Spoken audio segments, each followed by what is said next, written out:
Hello students, আজি লৈছো 23 ফেব্ৰুৱাৰীৰ দিনা হ'বলগীয়া SS final 2026 history most important কেইটামান কুৱেশ্যন এনসাৰ যি কেইটা কুৱেশ্যন এনসাৰ তোমালোকে 23 ফেব্ৰুৱাৰীৰ দিনা তোমালোকৰ প্ৰশ্ন কাকতত দেখা পাবা। আজিৰ এই ভিডিঅ'টোত আমি হিষ্ট্ৰীৰ মোষ্ট ইম্পৰ্টেন্ট যিবোৰ কুৱেশ্যনছ পৰীক্ষাত বাৰে বাৰে ৰিপিট হৈ থাকে 2 নম্বৰীয়া কমন কুৱেশ্যন এনসাৰবোৰ আলোচনা কৰিম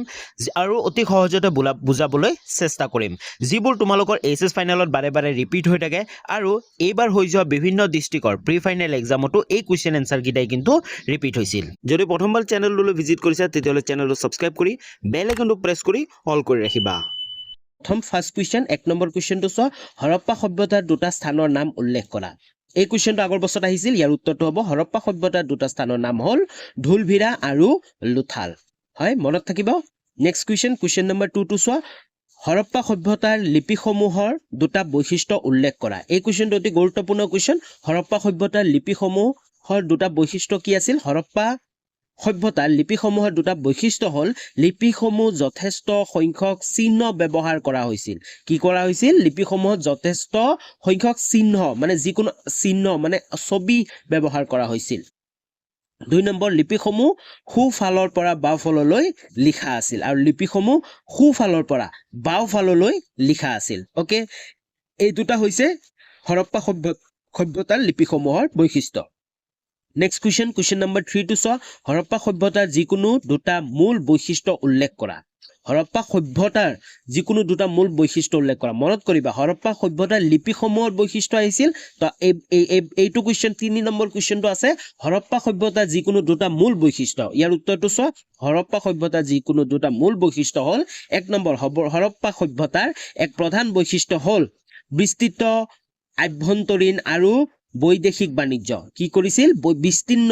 আভ্যন্তৰীণ গোটেই দেশখনতে কি হৈছিল? বাণিজ্য আৰু বৈদেশিক মেছপটামিয়াৰ লগতো বাণিজ্য আছিল, হয়নে? তো তাকে এইটো কি হয়? এটা প্ৰধান বৈশিষ্ট্য হয়। 2 নম্বৰ বৈশিষ্ট্যটো চোৱা হৰপ্পা সভ্যতাৰ প্ৰধান বৈশিষ্ট্য হ'ল নগৰ পৰিকল্পনা আৰু হৰপ্পা সভ্যতাৰ কিন্তু প্ৰধান বৈশিষ্ট্য আছিল কি? নগৰ পৰিকল্পনা। ওকে, বহু কেইটা নগৰ গঢ় লৈ উঠিছিল, হয়নে? বুজি পাইছা? নেক্সট কুৱেশ্যন নম্বৰ 4 টো চোৱা হৰপ্পা লোকসকলৰ জীৱন নিৰ্বাহৰ দুটা কৌশল লিখা। হৰপ্পা লোকসকলৰ জীৱন নিৰ্বাহৰ দুটা কৌশল হ'ব হৰপ্পা লোকসকলৰ জীৱন নিৰ্বাহৰ প্ৰধান কৌশল আছিল কৃষি কাৰ্য। প্ৰধান কৌশল কি আছিল? কৃষি কাৰ্য। বিভিন্ন ধৰণৰ কৃষি কৰা হৈছিল, হয়নে? আৰু 2 নম্বৰটো হ'ব হৰপ্পা লোকসকলৰ জীৱন নিৰ্বাহ আন এটা কৌশল হ'ল বেপাৰ বাণিজ্য। কৃষি কৰিছিল, তাৰ লগতে আন এটা প্ৰধান জীৱিকা আছিল তেওঁলোকৰ কি আছিল? বেপাৰ বাণিজ্য, হয়নে? গোটেই বহুত কেইখন কি আছিল যিবোৰ নগৰ আছিল নগৰৰ মাজত বেপাৰ বাণিজ্য হৈছে। হয়, আমি বিভিন্ন ধৰণৰ ফিল্মবোৰতো চাইছো, যেনে মহেঞ্জোদাৰো ফিল্মটোত আমি দেখা পাইছো, হয়নে? বেপাৰ বাণিজ্যৰ কথা। মেছপটামিয়াৰ লগতো বেপাৰ বাণিজ্য কৰিছিল, হয়নে? মেছপটামিয়া এটা বহুত কি এডভান্স চিভিলাইজেশ্যন এটা আছিল, হয়নে? নেক্সট কুৱেশ্যন নম্বৰ 5 টো চোৱা হৰপ্পা সভ্যতাৰ মূল খাদ্য শস্যসমূহ কি কি আছিল? এইটো অতিকৈ গুৰুত্বপূৰ্ণ প্ৰশ্ন, আগৰ বছৰতো আহি গৈছিল। হৰপ্পা সভ্যতাৰ মূল খাদ্য শস্যসমূহ হ'ল ঘেঁহু, গম, জোৱাৰ, বাৰ্লি, কপাহ আদি। এইকেইটা কি আছিল? এইকেইটা শস্য মানে পোৱা গৈছিল, হয়, প্ৰধান শস্য আছিল তেওঁলোকৰ। নেক্সট কুৱেশ্যন নম্বৰ 6 টো চোৱা হৰপ্পা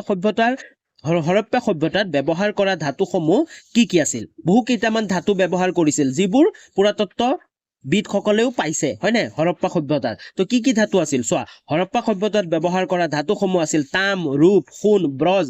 জেপচাৰ, হয়, ক্ৰিষ্টেল, তাৰপিছত শ্বেত পাথৰ, তাৰপিছত কাৰ্নেলিয়ান আৰু কোৱাৰ্টজ ইত্যাদি। ওকে, কুৱেশ্যন আগবাঢ়ো। কুৱেশ্যন নম্বৰ 7 টো চোৱা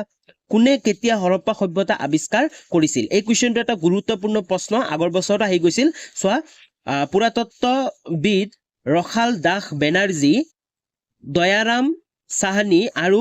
ছাৰ জন মাৰ্চলে 1922 খ্ৰীষ্টাব্দত হৰপ্পা সভ্যতা আৱিষ্কাৰ কৰিছিল। ওকে, নেক্সট কুৱেশ্যন নম্বৰ 8 টো চোৱা মহাজনপদ আৰু গণসংঘৰ দুটা প্ৰধান বৈশিষ্ট্য উল্লেখ কৰা। মহাজনপদ আৰু গণসংঘৰ দুটা প্ৰধান বৈশিষ্ট্য উল্লেখ কৰিব দিছে। 2 নম্বৰীয়া অতি গুৰুত্বপূৰ্ণ প্ৰশ্ন, উত্তৰটো চোৱা মহাজনপদ আৰু গণসংঘৰ দুটা প্ৰধান বৈশিষ্ট্য হৈছে 1 নম্বৰ ক নম্বৰ মহাজনপদবোৰ ৰজাই শাসন কৰিছিল, আনহাতে গণসংঘবোৰ 2-4 জন লোকে শাসন কৰিছিল। তো মহাজনপদবোৰ কি? ৰজাই শাসন কৰিছিল আৰু আনহাতে গণসংঘৰবোৰ কি? 2-4 জন লোকে শাসন কৰিছিল। খ নম্বৰটো চোৱা প্ৰত্যেক মহাজনপদে একোখন ৰাজধানী নগৰ আছিল, হয়নে? প্ৰত্যেক মহাজন পদতে একোখন ৰাজধানী নগৰ আছিল আৰু যিবোৰ গড় মাৰি সুৰক্ষিত কৰা হৈছিল আৰু যিবোৰ গড় মাৰি মানে এই বাউণ্ডাৰী দি যে হয়নে যে আমাৰ গড় মাৰি কি কৰি দি আছে সুৰক্ষিত কৰা হৈছিল মানে বাউণ্ডাৰী আছিল নেক্সট কুৱেশ্যন আগবাঢ়ো কুৱেশ্যন নম্বৰ 9 টো চোৱা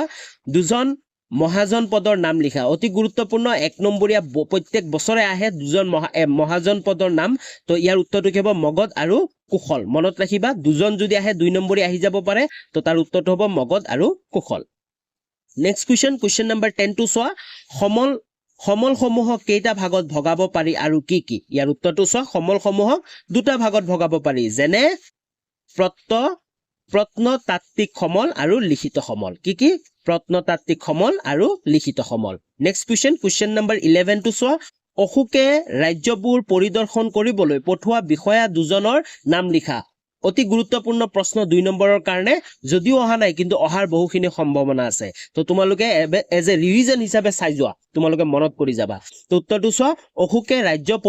পৰিদৰ্শন কৰিবলৈ পঠোৱা বিষয়া দুজন হ'ল ৰাজুক আৰু বৰজুক কোন আছিল ৰাজুক আৰু বৰজুক নেক্সট কুৱেশ্যন আগবাঢ়ো কুৱেশ্যন নম্বৰ 12 টো চোৱা গান্ধীজী কোন আছিল তেওঁ গান্ধাৰী কোন আছিল তেওঁ দুৰ্যোধনৰ কি উপদেশ দিছিল উত্তৰটো চোৱা গান্ধাৰী ধৃতৰাষ্ট্ৰৰ পত্নী আছিল তেওঁ দুৰ্যোধনক শেষবাৰৰ কাৰণে যুদ্ধ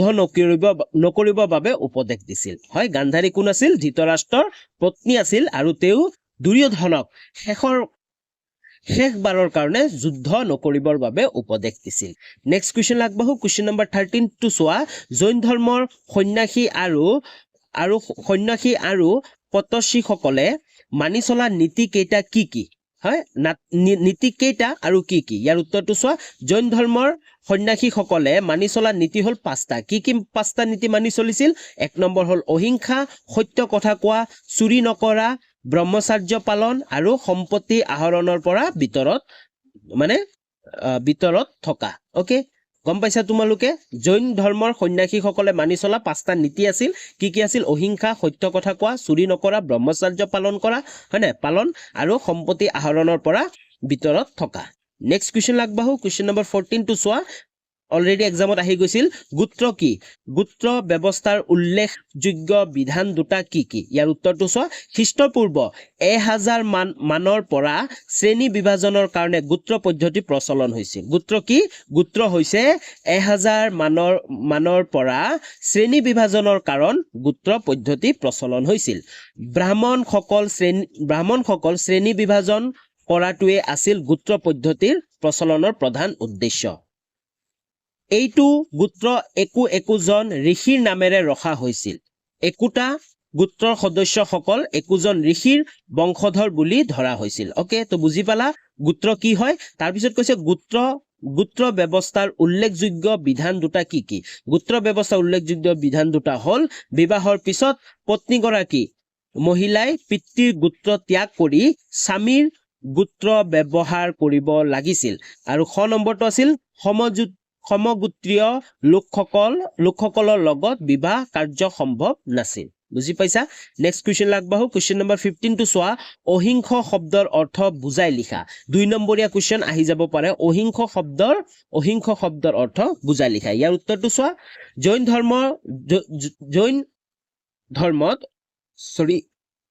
জৈন ধৰ্মত অহিংস নীতি প্ৰচলন লক্ষ্য কৰা যায় অহিংস মানে যিকোনো হিংসামূলক কাৰ্যৰ পৰা আঁতৰত থকা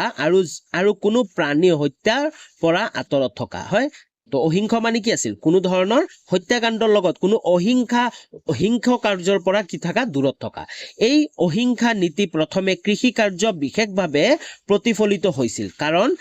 কৃষি কাৰ্যৰ দ্বাৰা কোনো প্ৰাণী বধৰ পৰা আঁতৰত থকা হৈছিল ওকে বুজি পাইছা নেক্সট কুৱেশ্যন নম্বৰ 16 টো চোৱা জৈন ধৰ্মৰ চতুৰ্ধাম বা 4টা নীতি কি আছিল ইয়াৰ আগতে আমি অলপ আগতে আলোচনা কৰিলো হয়নে জৈন ধৰ্মৰ কি আছিল তো এই কোৱেশ্চনটো দুবাৰ ৰিপিট কৰা হৈ গল তো আশা কৰো তোমালোকে উত্তৰটো বুজি পাইছা নেক্সট কোৱেশ্চন নম্বৰ 17 টো চোৱা বুদ্ধদেৱৰ বাণী প্ৰচাৰ হোৱা কেইখনমান ঠাইৰ নাম উল্লেখ কৰা এই কোৱেশ্চনটো আহি যাব পাৰে মোষ্ট ইম্পৰ্টেন্ট কোৱেশ্চন হয় বুদ্ধদেৱৰ বাণী প্ৰচাৰ হোৱা ঠাইসমূহ হ'ল মধ্য এছিয়াৰ চীন দেশ কোৰিয়া আৰু জাপান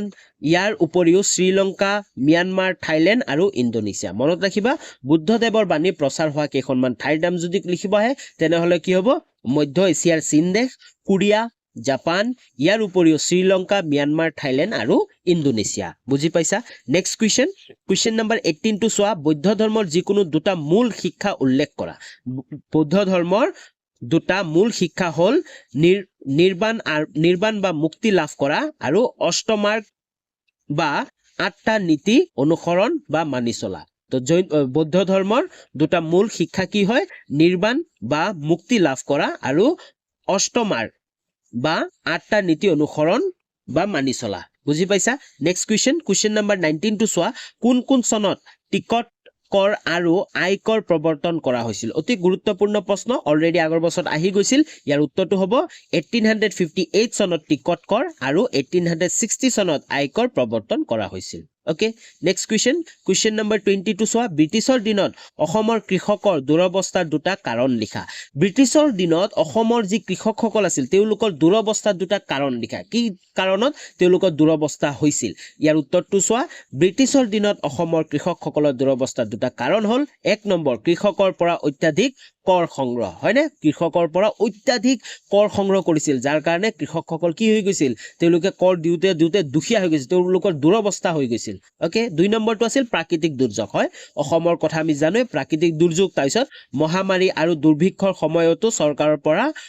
সকাহ পোৱা নাছিল আৰু প্ৰাকৃতিক দুৰ্যোগ অসমত যেনেকৈ বানপানী হৈ আছিল হয়নে আৰু মহামাৰীও হৈছিল তাৰপিছত দুৰ্ভিক্ষৰ সময়তো সেই সময়তো চৰকাৰৰ পৰা সকাহ পোৱা নাছিল মানে চৰকাৰৰ পৰা কোনো সুবিধা পোৱা নাছিল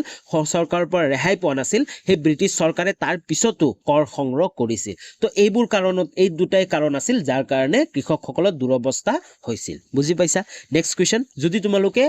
কোৱেশ্চনবোৰ বুজি পাইছা উত্তৰবোৰ বুজি পাইছা তেনেহলে তোমালোকে এটা কমেন্ট কৰি জনাবা আৰু তোমালোকৰ বন্ধু বান্ধৱী সকললৈ শ্বেয়াৰ কৰিবা 21 নম্বৰ কোৱেশ্চনটো চোৱা 1857 চনৰ বিদ্ৰোহৰ পিছত ব্ৰিটিছে কৰ বৃদ্ধি কৰা দুটা কাৰণ উল্লেখ কৰা 1857 চনৰ যি বিদ্ৰোহ হৈছিল বিদ্ৰোহৰ পিছত ব্ৰিটিছে কৰ বৃদ্ধি কিয় কৰিছিল কৰাৰ দুটা কাৰণ উল্লেখ কৰা কি কাৰণত উত্তৰটো চোৱা 1857 চনৰ বিদ্ৰোহৰ পিছত ব্ৰিটিছে কৰ বৃদ্ধি কৰা দুটা কাৰণ হ'ল এক নম্বৰ বিদ্ৰোহত হোৱা ঘাটি পুৰাবলৈ কিয় বিদ্ৰোহত যিমান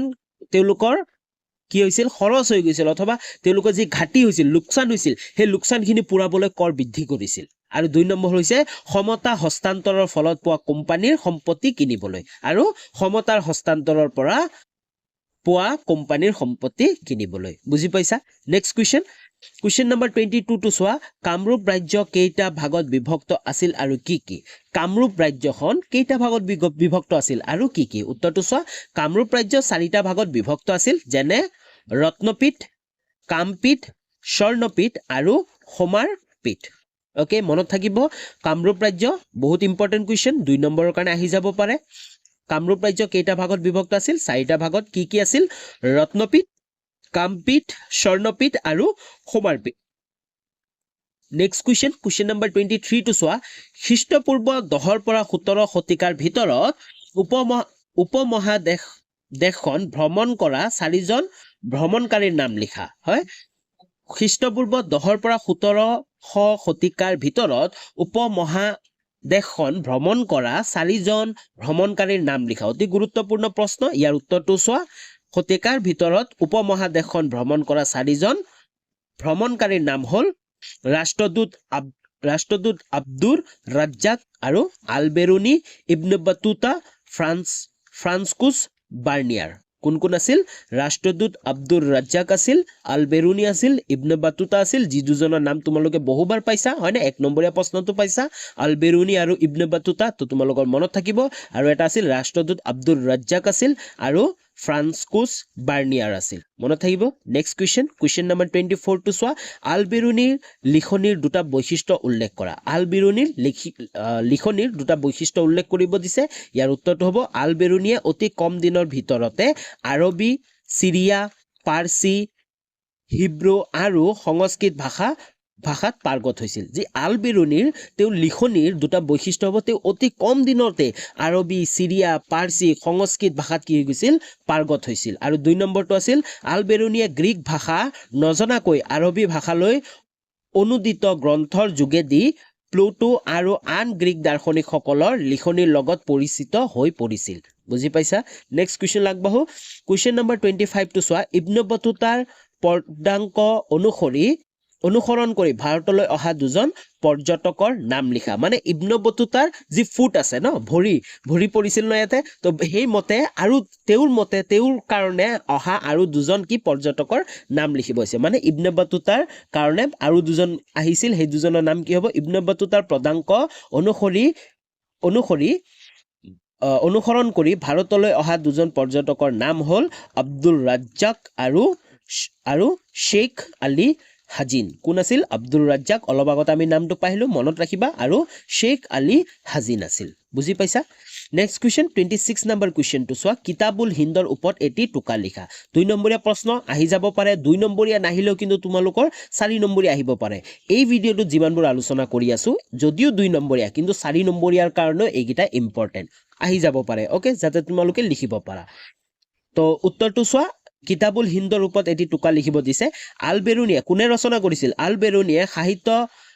সাহিত্যত ভ্ৰমণৰ অভিজ্ঞতাৰ ভিত্তিত সহজ সৰল আৰবী ভাষাত কিতাবুল হিন্দ ৰচনা কৰিছিল তেওঁ সহজ সৰল আৰবী ভাষাত কিতাবুল হিন্দ ৰচনা কৰিছিল তেওঁৰ অভিজ্ঞতাসমূহ আৰু 40টা অধ্যায়ত বিভক্ত গ্ৰন্থখনৰ বিষয়বস্তু আছিল ধৰ্ম মনত ৰাখিবা যে কিতাবুল হিন্দ আছিল এই কিতাবুল হিন্দ 40টা অধ্যায়ত বিভক্ত আছিল কেইটা 40টা 40 মনত ৰাখিবা তো এই গ্ৰন্থখনৰ বিষয়বস্তু আছিল ধৰ্ম সাহিত্য সংস্কৃতি দৰ্শন ভূগোল অংক বিজ্ঞান ৰাসায়ন বিজ্ঞান জ্যোতিৰ্বিজ্ঞান ৰীতি নীতি আচাৰ ব্যৱহাৰ অন্ধবিশ্বাস জোখমাখ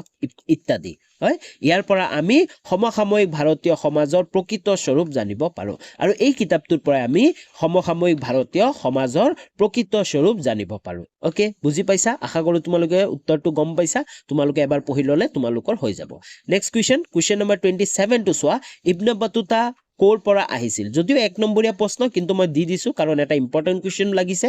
পশ্চিম আফ্ৰিকাৰ মৰক্কোৰ পৰা ইবনে বতুতা আহিছিল ইবনে বতুতা কোৰ পৰা আহিছিল পশ্চিম আফ্ৰিকাৰ মৰক্কোৰ পৰা ইবনে বতুতা আহিছিল নেক্সট কুৱেশ্যন কিতাবুল হিন্দ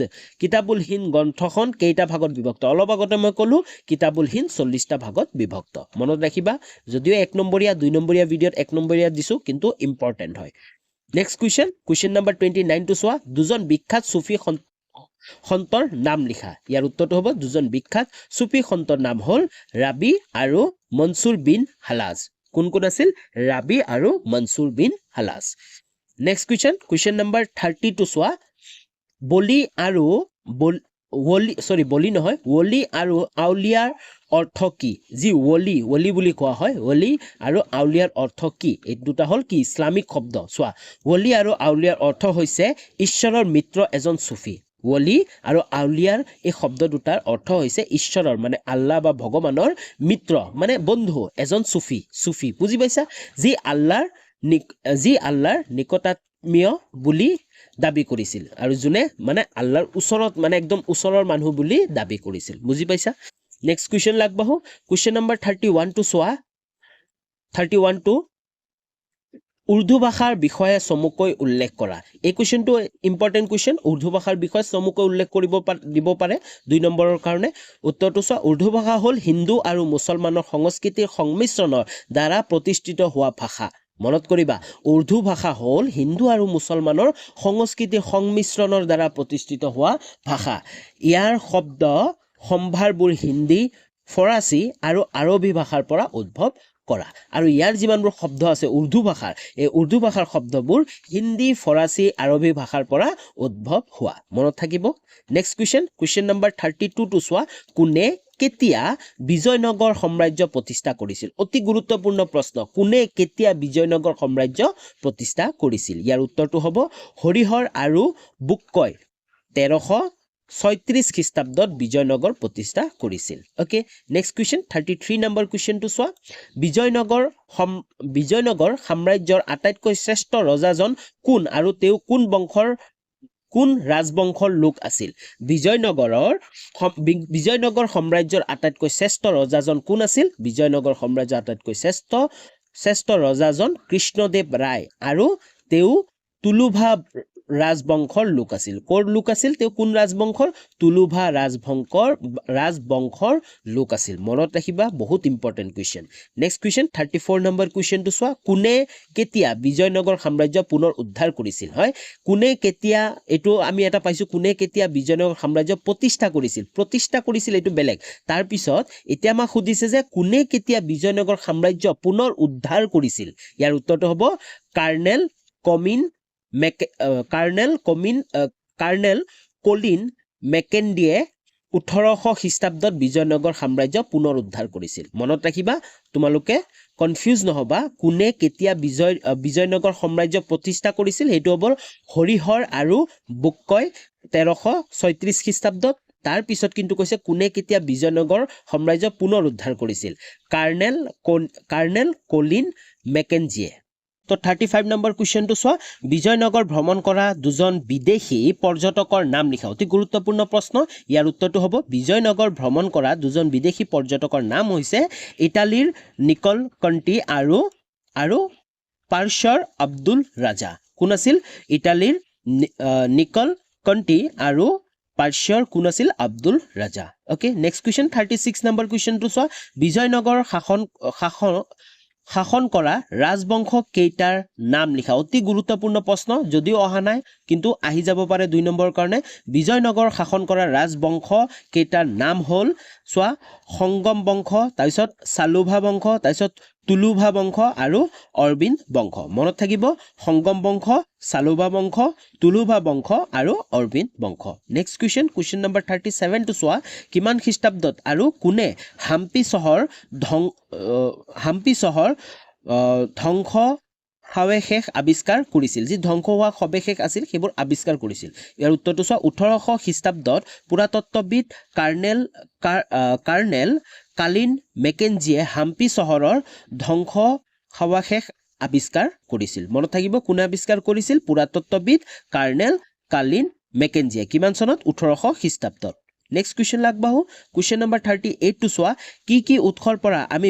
আমি বিজয়নগৰৰ ৰাজ্যৰ বিষয়ে জানিব পাৰো কি উৎসৰ পৰা আমি বিজয়নগৰ যে আছিল তাৰ ৰাজ্যৰ বিষয়ে আমি জানিব পাৰো ইয়াৰ উত্তৰটো চোৱা তলত উল্লেখ কৰা উৎসবোৰৰ পৰা আমি বিজয়নগৰৰ ৰাজ্যৰ বিষয়ে জানিব পাৰো এই উৎসবোৰ হ'ল প্ৰথম ক নম্বৰটো হ'ল প্ৰত্নতাত্ত্বিক সমল যি প্ৰত্নতাত্ত্বিক সমলবোৰ আছে তাৰ পৰা জানিব পাৰো তাৰপিছত শিলালিপিবোৰ তাৰপিছত তাম আৰু শিলৰ ফলিবোৰ বহুত কিবা কিবি লিখা আছিল হয় না বিজয়নগৰৰ বিষয়ে তো তাৰ পৰা আমি জানিব পাৰো আৰু বিদেশী লোকসকলৰ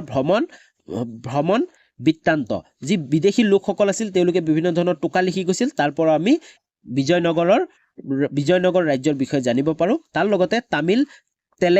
তেলেগু আৰু সংস্কৃত সাহিত্যৰ পৰা আমি জানিব পাৰো ওকে তো তোমালোক গুটেকেইটা উত্তৰ চাই ল'ব পাৰা কিহৰ পৰা আমি কোন উৎসৰ পৰা আমি বিজয়নগৰ ৰাজ্যৰ বিষয়ে জানিব পাৰো নেক্সট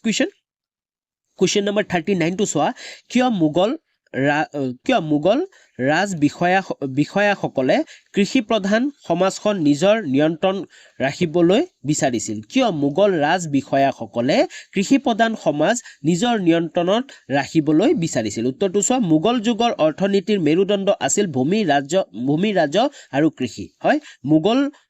মোগল যুগৰ অৰ্থনীতিৰ মেৰুদণ্ড কি আছিল হ'ল ভূমি ৰাজ্য আৰু কৃষি সেই কাৰণে মোগল ৰাজ্য বিষয়াসকলে কৃষি সমাজখন নিজৰ নিয়ন্ত্ৰণত ৰাখিবলৈ বিচাৰিছিল বুজি পাইছা নেক্সট কুৱেশ্যন নম্বৰ 42 চোৱা মোগল যুগত বেছিকৈ খেতি কৰা শস্যসমূহ কি আছিল যেহেতু মোগল যুগৰ কৃষিৰ কথা আহিছে তেনেহলে এইটো জানি থৈ দিবা যে কি খেতি কৰা হৈছিল ইয়াৰ উত্তৰটো চোৱা মোগল যুগত বেছিকৈ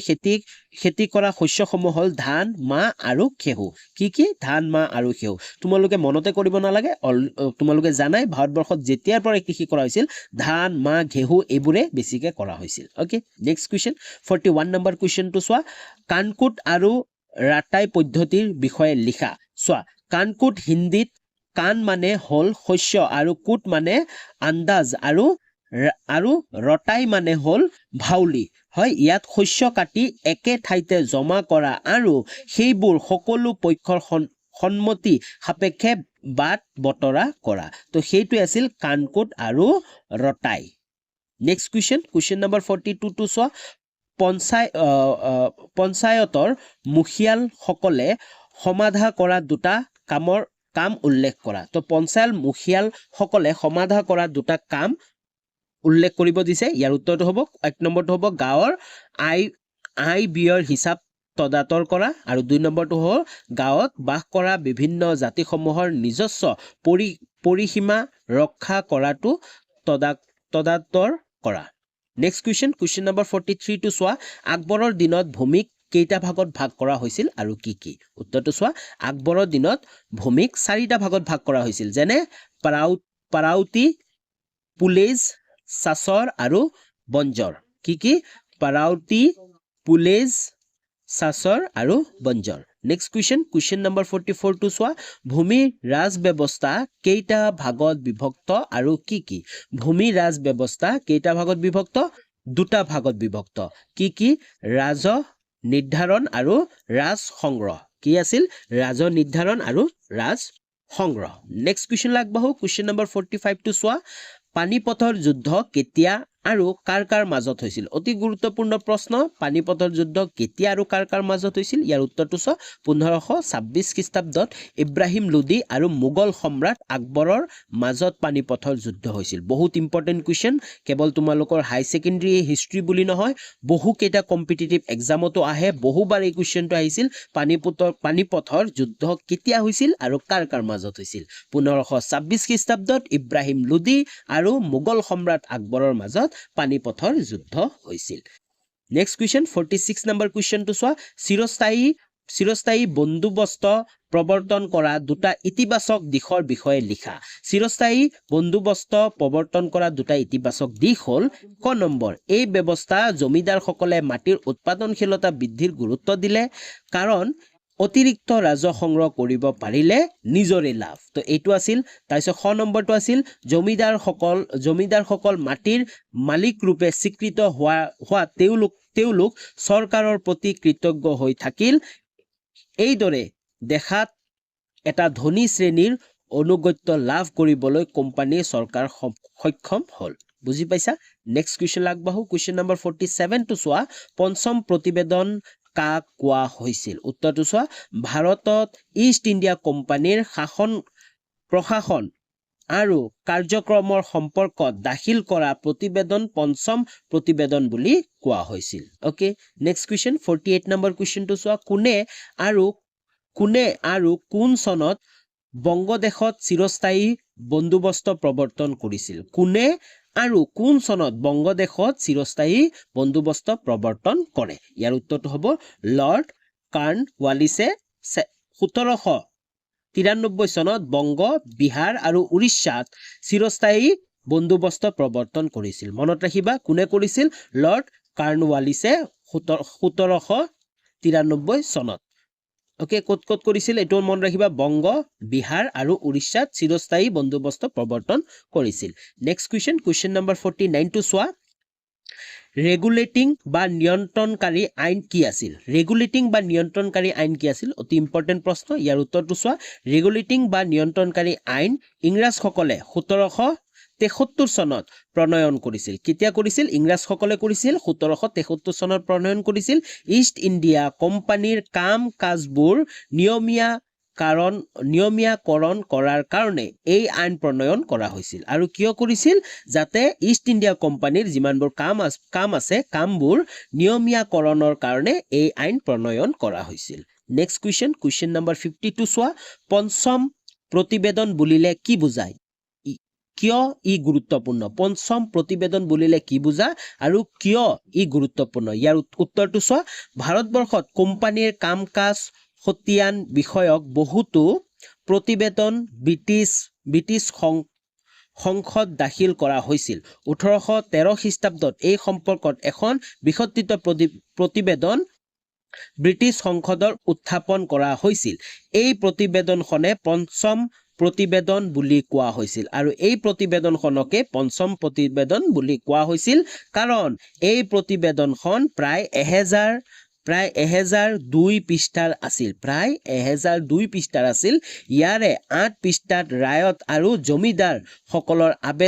নিবেদনৰ বিষয়ে তথ্য উল্লেখ কৰা হৈছিল আৰু ইয়াত 8 পৃষ্ঠাত ৰায়ত আৰু জমিদাৰ সকলৰ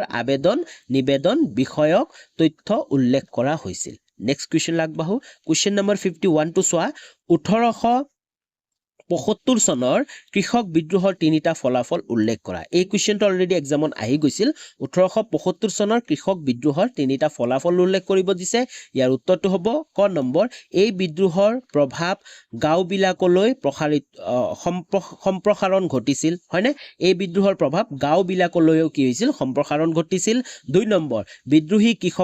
কৃষকসকলৰ মাজত ভিত্তি প্ৰদৰ্শন কৰাৰ কাৰণে কিছুমান ঠাইত পুলিচ চকী স্থাপন কৰিছিল আৰু 2 নম্বৰ কি আছিল বিদ্ৰোহী কৃষকসকলৰ মাজত ভিত্তি প্ৰদৰ্শন কৰাৰ কাৰণে কিছুমান ঠাইত পুলিচ চকী স্থাপন কৰিছিল গ নম্বৰটো হ'ব বিদ্ৰোহ দমন কৰাৰ কাৰণে ইংৰাজে সামৰিক বাহিনী প্ৰেৰণ কৰিছিল ফলত প্ৰায় 951 জন বিদ্ৰোহীক কৰায়ত্ব কৰি তেওঁলোকক বিচাৰ সন্মুখীন হবলৈ বাধ্য কৰোৱা হৈছিল আৰু কি কৰিছিল বিদ্ৰোহটো মানে দমন কৰিবৰ কাৰণে ইংৰাজে সামৰিক বাহিনী প্ৰেৰণ কৰিছিল ফলত কি হৈছিল প্ৰায় 951 জন বিদ্ৰোহীক কৰায়ত্ব কৰি তেওঁলোকক বিচাৰৰ সন্মুখীন হবলৈ বাধ্য কৰোৱা হৈছিল বুজি পাইছা তো এই বহুত গুৰুত্বপূৰ্ণ প্ৰশ্ন এই প্ৰশ্নটো হয়তো 2 নম্বৰৰ নাহি 4 নম্বৰৰ কিন্তু আহি যাব পাৰে মই দি দিছো বহুত ইম্পৰ্টেন্ট তোমালোকে পজ কৰি ধুনিয়াকে পঢ়ি ল'ব পাৰা নেক্সট কুৱেশ্যন 52 নম্বৰ কুৱেশ্যনটো চোৱা ডেভিড ৰিকাৰ্ডো কোন আছিল তেওঁ অৰ্থনৈতিক মতবাদৰ দুটা বৈশিষ্ট্য উল্লেখ কৰা উত্তৰটো চোৱা ডেভিড ৰিকাৰ্ডো ইংলেণ্ডৰ এজন প্ৰখ্যাত অৰ্থনীতিবিদ আছিল কোন আছিল ইংলেণ্ডৰ এজন প্ৰখ্যাত অৰ্থনীতিবিদ আছিল তেওঁ অৰ্থনৈতিক মতবাদৰ দুটা বৈশিষ্ট্য হ'ল এক নম্বৰ ৰিকাৰ্ডোৰ মতবাদ অনুসৰি এক নিৰ্দিষ্ট সময়ত বলবৎ হোৱা গড় পাইকৰ ওপৰতহে জমিদাৰী থকা উচিত আৰু 2 নম্বৰটো আছিল যেতিয়া জমিদাৰ ৰাজহ উৎপাদন এই গড়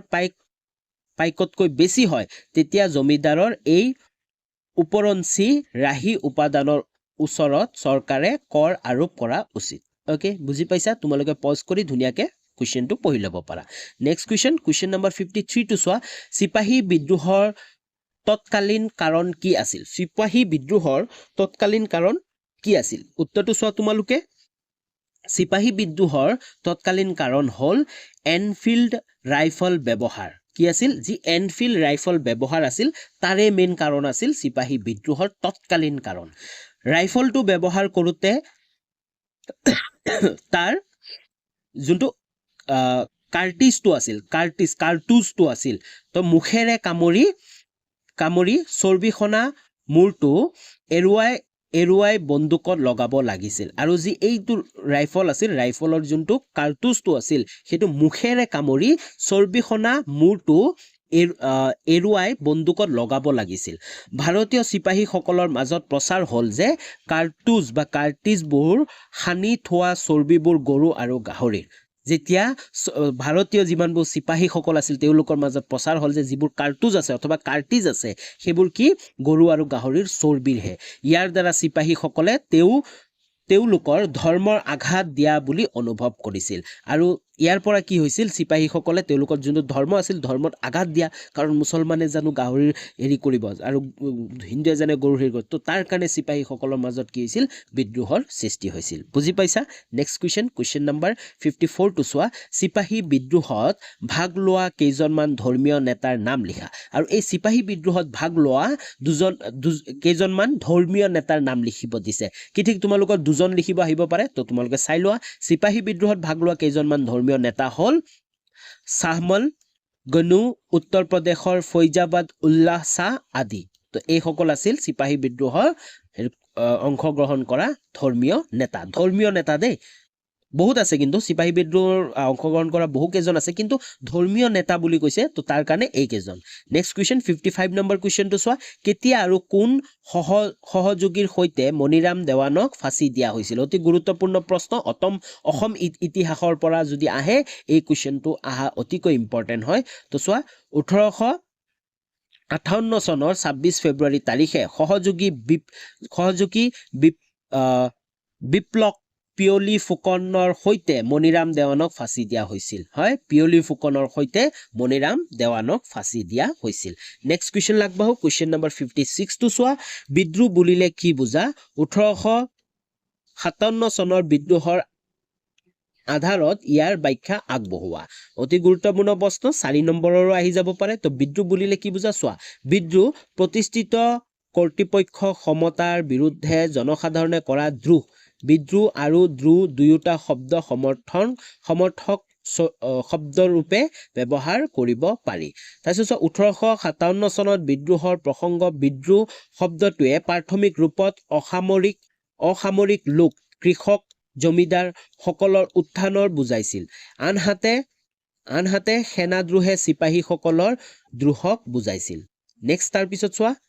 57 নম্বৰ কুৱেশ্যনটো চোৱা চিপাহী বিদ্ৰোহ সংঘটিত হোৱা কেইখনমান মুখ্য চহৰৰ নাম উল্লেখ কৰা যদিও এই কুৱেশ্যনটো আহা নাছিল কিন্তু এই কুৱেশ্যনটো তোমালোকৰ যি মেপ আঁকিব আহে এই মেপতো কিন্তু বহুৱাব দিয়ে চোৱা তাৰ কাৰণে মই কুৱেশ্যনটো এড কৰি দিছো চিপাহী বিদ্ৰোহ সংঘটিত হোৱা কেইখনমান মুখ্য চহৰ হ'ল দিল্লী বেৰেলী কানপুৰ লক্ষ্ণৌ আজমগড় ঝান্সী সাহাৰানপুৰ কলিকতা ঠাইবোৰ ওকে তো এইকেইটা আছিল চিপাহী বিদ্ৰোহ সংঘটিত হোৱা মুখ্য চহৰসমূহ নেক্সট কুৱেশ্যন 58 নম্বৰ কুৱেশ্যনটো চোৱা 1857 চনৰ ব্ৰিটিছক ফাঁচি দিয়া অসমৰ বিদ্ৰোহী দুগৰাকীৰ নাম উল্লেখ কৰা অলৰেডি আমি আলোচনা কৰিছো হয়নে মণিৰাম দেৱান আৰু পিয়লি ফুকন নেক্সট কুৱেশ্যন অসহযোগ মানে কি বুজা অতি গুৰুত্বপূৰ্ণ অসহযোগ মানে কি বুজা হয়তো 1 নম্বৰৰ আহি যাব পাৰে নাইবা 2 নম্বৰ প্ৰশ্নটো এড কৰি দিব পাৰে চোৱা ইংৰাজৰ লগত সকলো ধৰণৰ কাম কাজৰ সহযোগ কৰাই আছিল অসহযোগ নীতি বা অসহযোগ আন্দোলনৰ প্ৰধান বৈশিষ্ট্য হয় ইংৰাজৰ লগত সকলো ধৰণৰ কাম কাজত অসহযোগ কৰাই আছিল মানে তেওঁলোকৰ সকলো ধৰণৰ যিমান কাম কাজ আছে সেই কাম কাজৰ সিহঁতৰ অংশ নোলোৱা হয় অসহযোগ কৰাই আছিল অসহযোগ নীতি বা অসহযোগ আন্দোলনৰ প্ৰধান বৈশিষ্ট্য বুজি পাইছা নেক্সট কুৱেশ্যন 60 নম্বৰ কুৱেশ্যনটো চোৱা খিলাফত আন্দোলনৰ প্ৰধান নেতা দুজনৰ নাম লিখা অতি গুৰুত্বপূৰ্ণ প্ৰশ্ন উত্তৰটো চোৱা এই দুজন নেতা হ'ল মহম্মদ আলী আৰু শৌকত আলী কোন আছিল মহম্মদ আলী আৰু Shaukat Ali next question 61 number কুৱেশ্যনটো চোৱা ইংলেণ্ডৰ মন্ত্ৰীসভা পৰিৱৰ্তন দুটা ফলাফল উল্লেখ কৰা উত্তৰটো চোৱা প্ৰথমটো কি হ'ব বনোৱা দলৰ নেতা চি আৰ অটলি ভাৰতৰ স্বাধীনতাৰ প্ৰতি সহানুভূতিশীল আছিল আৰু 2 নম্বৰ তেওঁ ক্ষমতালৈ আহিয়ে ভাৰতবৰ্ষৰ স্বাধীনতা প্ৰদান কৰাৰ ঘোষণা কৰিছিল ওকে তো বহুত গুৰুত্বপূৰ্ণ প্ৰশ্ন নেক্সট কুৱেশ্যন 62 নম্বৰ কুৱেশ্যনটো চোৱা ৰাওলাট আইনৰ বিৰুদ্ধে পঞ্জাৱত কিয় প্ৰতিবাদ হৈছিল ৰাওলাট যি আইনটো আছে এই আইনৰ বিৰুদ্ধে পঞ্জাৱত কিয় প্ৰতিবাদ হৈছিল অতি গুৰুত্বপূৰ্ণ প্ৰশ্ন নাইবা ৰাওলাট আইনৰ বিৰুদ্ধে কিয় প্ৰতিবাদ হৈছিল সেই বুলিও আহিব পাৰে উত্তৰটো চোৱা ৰাওলাট আইনৰ বিৰুদ্ধে পঞ্জাৱৰ জনসাধাৰণ তীব্ৰ প্ৰতিবাদ জনাইছিল কাৰণ প্ৰথম বিশ্বযুদ্ধৰ সময়ত পঞ্জাৱৰ বহুতো সৈন্য ইংৰাজৰ পক্ষ গ্ৰহণ কৰি যুদ্ধৰ বহুতো ত্যাগ স্বীকাৰ কৰিছিল এনে কাৰ্যৰ ফলত পঞ্জাৱৰ জনসাধাৰণে বতাবাহন পোৱাৰ বিপৰীতে ইংৰাজে কুখ্যাত ৰাওলাট আইন পঞ্জাব জনসাধাৰণৰ ওপৰত জাপি দিছিল এনে কাৰ্যত পঞ্জাব জনসাধাৰণক ইংৰাজৰ বিৰুদ্ধে ক্ষুব্ধ কৰি তুলিছিল বুজি পাইছা নেক্সট কুৱেশ্যন নম্বৰ 63 টো চোৱা ৰাওলাট আইন কি আছিল মই ক'লোৱে তোমালোকক এই কুৱেশ্যনটো অতি গুৰুত্বপূৰ্ণ কুৱেশ্যন তোমালোকে চাই যাবা ৰাওলাট আইন কি আছিল ভাৰতীয় জনসাধাৰণে এই আইন কিয় বিৰোধিতা কৰিছিল চোৱা ৰাওলাট ছাৰ সিডলি ৰাওলাট নেতৃত্বত অনুমোদন হোৱা এখন কুখ্যাত আইন 1919 চনৰ মাৰ্চত ভাৰতত প্ৰয়োগ কৰে এই আছিল কুখ্যাত ৰাওলাট আইন এই আইন প্ৰয়োগ কৰাৰ ফলত ভাৰতীয় মানুহৰ মাজত তীব্ৰ প্ৰতিক্ৰিয়া সৃষ্টি হৈছিল আৰু ইয়াৰ বিৰোধিতা কৰিছিল কাৰণ কিয় কৰিছিল এই আইনৰ দ্বাৰা ভাৰতীয় সংবাদ পত্ৰৰ স্বাধীনতা হৰণ কৰা হৈছিল হয় না যি সংবাদ পত্ৰৰ স্বাধীনতা হৰণ কৰা হৈছিল তাৰ পিছত বিনা বিচাৰে মানুহক আটক জুৰিৰ সহায় নোলোৱাকৈ ৰাজনৈতিক অপৰাধী বিচাৰক ধৰা ৰখা হৈছিল তাৰ পিছত ওকে বুজি পাইছা তো কি কাৰণত আছিল এই আইনে যি সংবাদ পত্ৰৰ স্বাধীনতা আছিল সেইটো নাইকিয়া কৰি দিছিল আৰু বিনা দোষত মানুহক আটক কৰা হৈছিল হয়নে এইটো আছিল ৰাওলাট আইন নেক্সট কুৱেশ্যন 64 নম্বৰ কুৱেশ্যনটো চোৱা খিলাফত আন্দোলনৰ দুটা লক্ষ্যৰ কথা উল্লেখ কৰা উত্তৰটো চোৱা খিলাফত আন্দোলনৰ দুটা লক্ষ্য হ'ব এক নম্বৰ প্ৰথম বিশ্বযুদ্ধৰ পিছত ইংৰাজসকলে তুৰ্ক সাম্ৰাজ্যৰ প্ৰতি কৰা অপমানৰ প্ৰতিবাদ কৰা আৰু খ নম্বৰটো আছে তুৰ্ক সাম্ৰাজ্যৰ অখণ্ডতা আৰু খলিফা সকলৰ সন্মান সুৰক্ষিত কৰি ৰখাৰ কাৰণে চৰকাৰৰ ওচৰত দাবী জনোৱা নেক্সট কুৱেশ্যন নম্বৰ 65 টো চোৱা অসহযোগ আন্দোলন সংগঠিত হোৱা দুটা কাৰণ লিখা অসহযোগ আন্দোলন কিয় সংগঠিত হৈছিল তাৰ দুটা কাৰণ লিখিব দিছে উত্তৰটো চোৱা গান্ধীজীৰ নেতৃত্বত হোৱা অসহযোগ আন্দোলনৰ দুটা কাৰণ হ'ল 1919 চনৰ অমানুষিক জালিয়ানাবাগৰ হত্যাকাণ্ডৰ প্ৰতিবাদ জনোৱা আৰু এই আন্দোলনৰ যোগেদি স্বৰাজী দাবী উত্থাপন কৰা নেক্সট কুৱেশ্যন নম্বৰ 66 টো চোৱা লাষ্ট কুৱেশ্যন হয় এইটো গান্ধীজীয়ে কিয় যঁতৰৰ ওপৰত গুৰুত্ব আৰোপ কৰিছিল হয় অতিকৈ গুৰুত্বপূৰ্ণ প্ৰশ্ন ইয়াৰ উত্তৰটো চোৱা গান্ধীজীয়ে যঁতৰ বা চক্ৰটোৰ মানৱ সমাজৰ প্ৰতীক হিচাপে গ্ৰহণ কৰিছিল হয় আৰু এই যোনটো যঁতৰ আছিল যঁতৰটো মানৱ সমাজৰ প্ৰতীক হিচাপে গ্ৰহণ কৰিছিল আৰু খ নম্বৰ আছিল যঁতৰৰ ব্যৱহাৰৰ দ্বাৰা সাধাৰণ মানুহে অতিৰিক্ত আয়ৰ থল থকা বুলি গান্ধীজীয়ে হাতে কামে দেখুৱাইছিল পুনৰ লগ পাম নতুন এটা ভিডিঅ' লৈ তেতিয়ালৈ বাই বাই